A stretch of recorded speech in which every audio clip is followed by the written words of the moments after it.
Basically जो इन्होंने experience किया है और जो हमें भी जो एक्सपीरियंस हो रहा है with the passage of time कि इन्हें लगता है कि जम्मू कश्मीर की जनता वाकई बड़ी भोली भाली है, ये सादी है।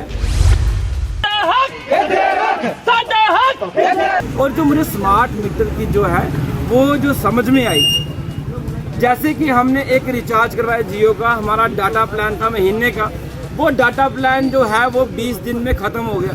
20 दिन में ख़त्म हो गया कि मतलब अब मैं अपना फ़ोन में नेट नहीं चला सकता।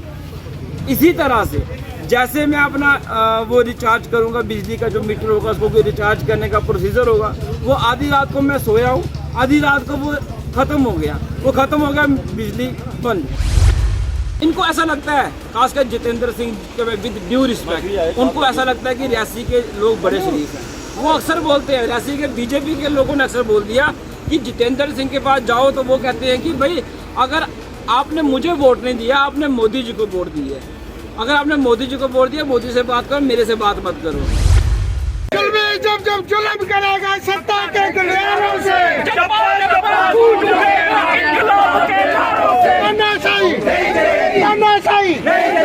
देखो मैं कोई ना लीडर हूँ, ना मैं एमएलए हूँ, ना एमपी हूँ, मगर मैं इतना इंश्योर करूंगा आपको, जब भी हमारी सरकार आएगी तो आपको टोल टैक्स में रिलीफ जरूर दिलाएंगे। ये मैं आज आपसे वादा करता हूँ। स्मार्ट मीटर,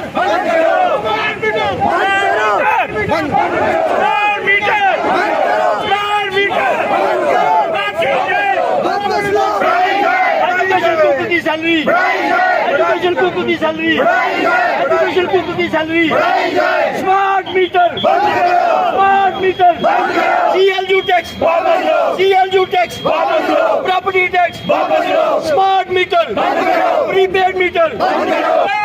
माता की भारत माता की। स्मार्ट मीटर वापस लो भाई, वापस लो। हमारे साथ यहाँ पर जुड़ चुके हैं कांग्रेस के युवा नेता और जम्मू कश्मीर कांग्रेस प्रदेश कमेटी के जनरल सेक्रेटरी एडवोकेट अजय सलालिया जी। इनसे बात करते हैं आज के प्रोटेस्ट के बारे में। अजय जी, प्रॉपर्टी टैक्स हो, स्मार्ट मीटर्स हो, विडोज पेंशन हो, फॉरेस्ट राइट एक्ट हो, या फिर और भी कई मुद्दे जो आज आप उठाकर चल रहे हैं, क्या आपको वाकई में लगता है कि सरकार इनको लेकर नॉन सीरियस है? क्योंकि बार बार ये मुद्दे आपके द्वारा भी उठाए जा रहे हैं, एनसी का भी हमने प्रदर्शन देखा, उनके द्वारा भी उठाए जा रहे थे। तो क्यों सरकार इसको लेकर किसी प्रकार का डिसीजन पब्लिक में नहीं लाती? या आपको लगता है कि सरकार का ये अड़ियल रवैया है, हालांकि लोग जो हैं अलग अलग पार्टीज़ के बैनर के तले सड़कों पर? आपने सही कहा और हम बार बार इस मुद्दे पे जो है बात कर रहे हैं लोगों से। हम सड़कों पे उतरे हैं, हम हाई कमांड से बात कर रहे हैं, लोगों एलजी प्रशासन तक ये बात पहुंचा रहे हैं कि जम्मू कश्मीर को आपने जो एक्सपेरिमेंट लैब बना के रखा हुआ है, इसको ऐसा मत कीजिए। बेसिकली जो इन्होंने एक्सपीरियंस किया है और जो हमें भी जो एक्सपीरियंस हो रहा है with the passage of time कि इन्हें लगता है कि जम्मू कश्मीर की जनता वाकई बड़ी भोली भाली है, ये सादी है। क्योंकि आप देख लो कि इन्होंने हमारे से हर एक चीज़ें छीनते जा रहे हैं। जो जम्मू कश्मीर के लोगों को प्रिविलेजेस थे, जो जम्मू कश्मीर के लोगों को बेनिफिट्स मिल रहे थे, जो जम्मू कश्मीर के लोगों को सहूलियतें थी, वो आस्ता ये छीनते जा रहे हैं। छीन तो रहे हैं एक चीज़, मगर उल्टा ये जो टैक्स के ज़रिए जो हमारी जेबों में डाके जो डाले जा रहे हैं, ये वाइट कॉलर क्राइम जो किया जा रहा है कानून के ज़रिए, वो आप देख लीजिए कि ये इनको ऐसा लगता है कि जम्मू कश्मीर की जनता बोलेगी नहीं। अब ये आस्ता इस चीज़ को महसूस कर रहे हैं कि जम्मू कश्मीर की जनता हमसे अब खफा हो चुकी है, इसलिए ये इलेक्शन नहीं करवा रहे हैं। इनको पता है कि इलेक्शन के बाद ये पठानकोट से पार, इलेक्शन एक बार ही करवाएंगे, ये जाएंगे पठानकोट के बाहर, पठानकोट से बाहर तो जाएंगे, और जो इन्होंने इस टेन्योर में, इस वक्त में जो धांधली की हुई है, उसको हम एक्सपोज करेंगे। ये मैं बता रहा हूँ, एक बार हमारी सरकार जब आएगी ना, तो ये लोग अपने घरों से बाहर नहीं निकल पाएंगे, क्योंकि इन्होंने इतनी ज़्यादा धांधली कर दी हुई है।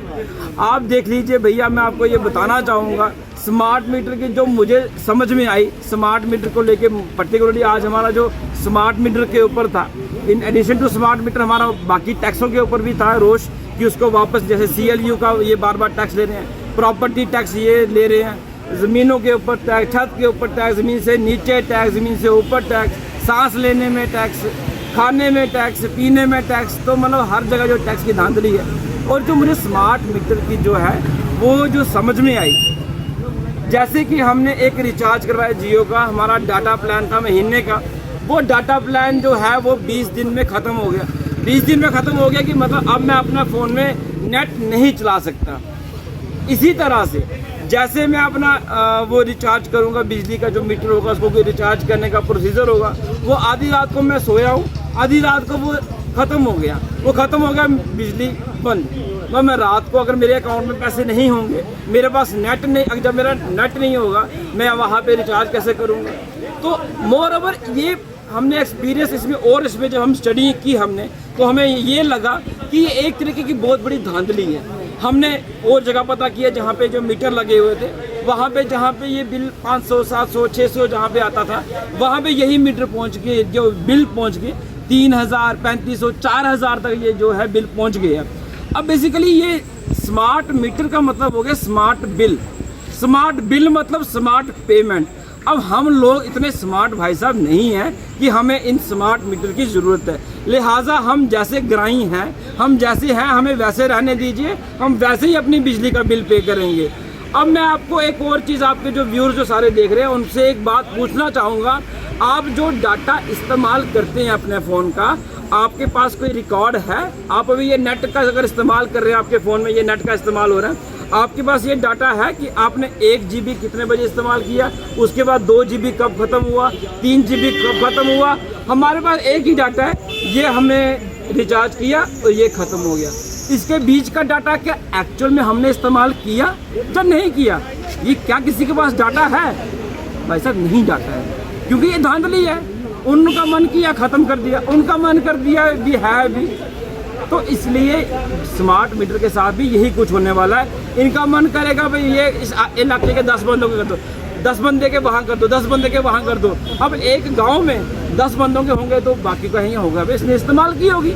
तो इसलिए ये कोई क्लैरिफिकेशन नहीं है, इसलिए ये धांधली है। और जम्मू कश्मीर की जनता को मैं ये अपील करूँगा, जो भी आपके व्यूअर्स हैं उनको अपील करूँगा, इर्रिस्पेक्टिव ऑफ पार्टी पॉलिटिक्स, भाई साहब आप बीजेपी के हो, आप कांग्रेस के हो, आप किसी भी पार्टी के हो, आपने पैसे ही देने हैं। आपने बीजेपी का कार्ड दिखा के, वो ये टोल प्लाजा नहीं है जहाँ पे आप बीजेपी का कार्ड दिखा के चले जाओगे, यहाँ पे आपको बिजली का बिल पे करना ही पड़ेगा। टोल प्लाजा की बात करते हैं, लेकिन उससे पहले आपने मोबाइल की बात कही, तो बिल डिटेल जब निकलती है तो उसमें मेरे ख्याल से सारा आ ही जाता है कि आपने यूज़ कितना किया। ये अलग बात रही। रियासी की सड़क कई सालों से बुरी हालत है। मुबारकबाद आपको ये है कि काम शुरू हो चुका है कटरा रियासी रोड, लेकिन फिर भी रियासी वाले काफ़ी ज़्यादा टोल टैक्स देते हैं जब वो जम्मू की तरफ नहीं। आपकी तरफ से, कांग्रेस की तरफ से पर्टिकुलरली आज तक क्यों कोई बड़ा प्रदर्शन इसके खिलाफ नहीं है?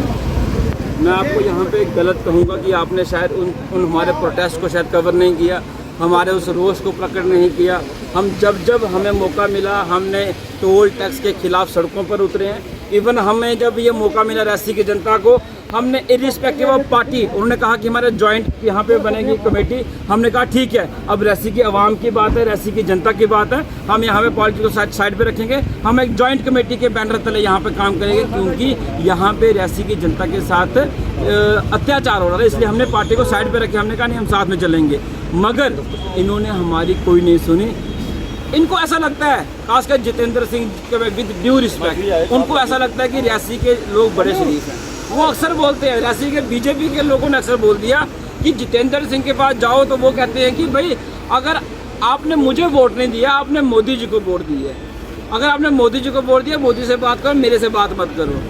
अगर इस तरीके का उनका रवैया है, अगर इस तरीके की वो बात करते हैं, तो रियासी की जनता को भी सोचना होगा अगली बार कि आपने जितेंद्र सिंह को वोट देना है या आपने मोदी जी को वोट देना। ये सोच समझ के आप फैसला कीजिएगा।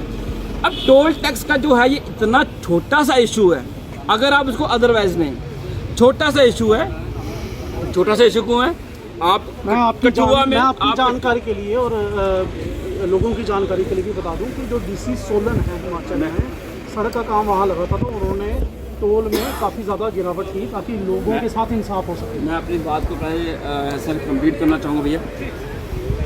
कठुआ में जो कठुआ नंबर की गाड़ी है उसको टोल टैक्स एग्जम्प्ट है, सांबा में जो लोकल गाड़ी है उसको एग्जम्प्ट है, मगर ये रियासी के लोगों के साथ क्यों है सिर्फ?